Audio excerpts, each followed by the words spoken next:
Hey y'all, it's Natalie, and I am joining in on Cherry Challenges today with my friends Sarah, Nicole, and Jessica. And have a fun Halloween layout. I am using the mood board challenge, and there you see the mood board. They were very specific and said that you needed to use burnt orange, which is no problem with me. So I decided I wanted to use this really gorgeous paper from Graphic 45. It has these skeleton hands holding these flowers. And so I have this picture of me and my hubby. We were in the lobby at the theater. There were bats on the walls. I think we were going to see Addams Family.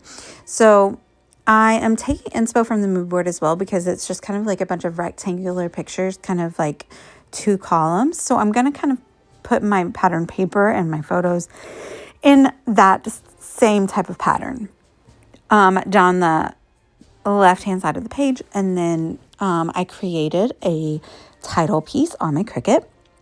I wanted a title that kind of was like, spooky, romance kind of thing. So I don't really know how romantic it is, but it says, I just want to give you the creeps. And I found a couple of like spooky Halloween fonts for free, like on dafont.com, and cut them out.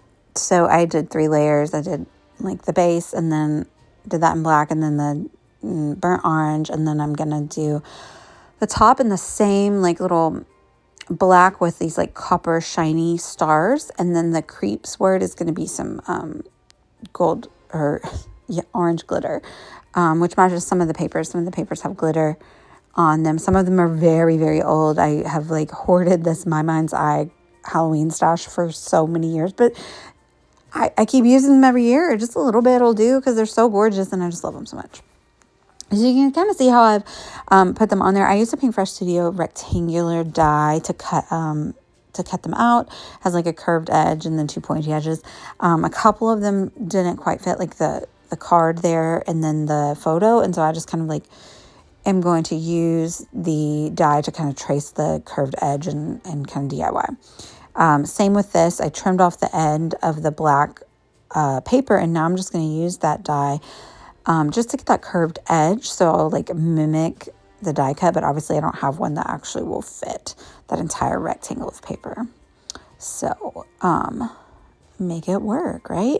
Then we're going to go in and distress all of this just because that's my vibe, and like we're talking spooky, so everything needs to be like old and creepy and things like that. So I do this collab with my friends every month on the 15th. We pick a cherry challenge on the message boards at a cherry on top. And this month, I think we're all just picking different ones. Although I will say that the scrap of challenge this month is our very own Sarah Scraps. And I think Nicole is maybe doing that one. And I do plan for sure to go back and do that one as well before the end of the month, because obvi, if I scrapbook something from the great Sarah Scraps, it's going to be awesome. So, but I really, really loved this mood board challenge because I knew that I could use this new gorgeous paper from Graphic 45 and some of my stash. So I thought it would be fun.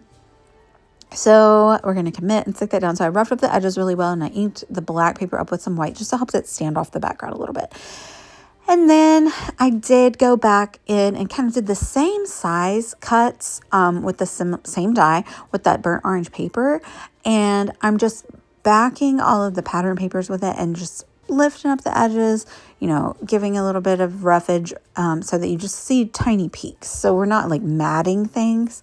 We're just kind of giving tiny peaks, but it helps to kind of bring that color in more, but also kind of give division amongst all the collage of papers, and while also like bringing cohesion, because you get those pops of orange same on everything.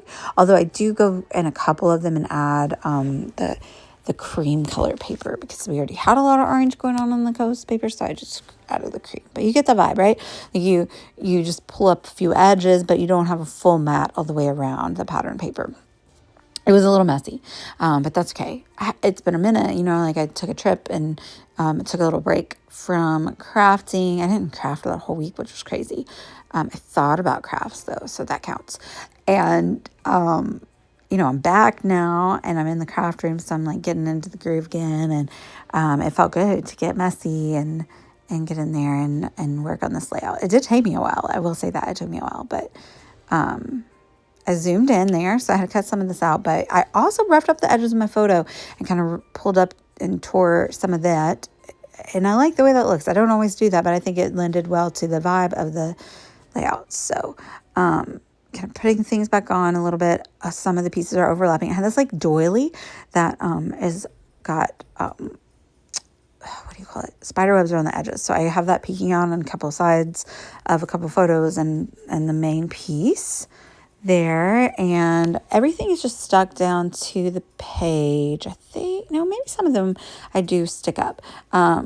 Maybe things that were layered on top of other pieces. Those are the bits that I decide to pop up on foam tape. So I think I do 3 of them plus the title, or maybe just 2 of them plus the title.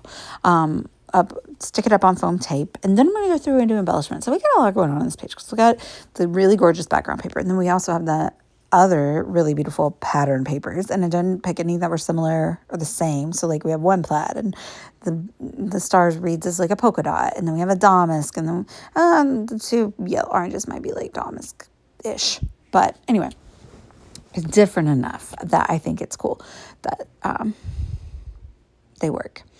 And leaving plenty of space to add embellishments. Again, reaching into my stash. I have some simple vintage Halloween, I think, from Simple Stories. I have the die cuts.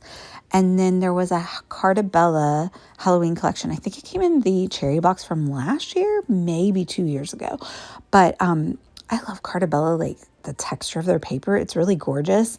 And I loved this collection. I think it was just called Halloween. I looked before I put everything away because I've already cleaned up. Thank you. See, it just says Halloween. So again, it's older, but it's like a homey vibe to it. And I felt like it went really well with this beautiful paper that's also like a little creepy. And then those ghosties are from last year's, it's photo play. I don't remember the name of it. Creeping It Real, maybe. But I thought they were cute, and I'm going to put a little heart above them. And then I added a couple florals to kind of go with the background. But that's it. Check out my friends' videos down below. I'll link down below with my affiliate link too, for any of the goodies that are still in the store. And I hope you play along. I'll put the message board, this challenge down below as well. Let me know if you have any questions. I'd love it if you'd like and subscribe. Bye, y'all.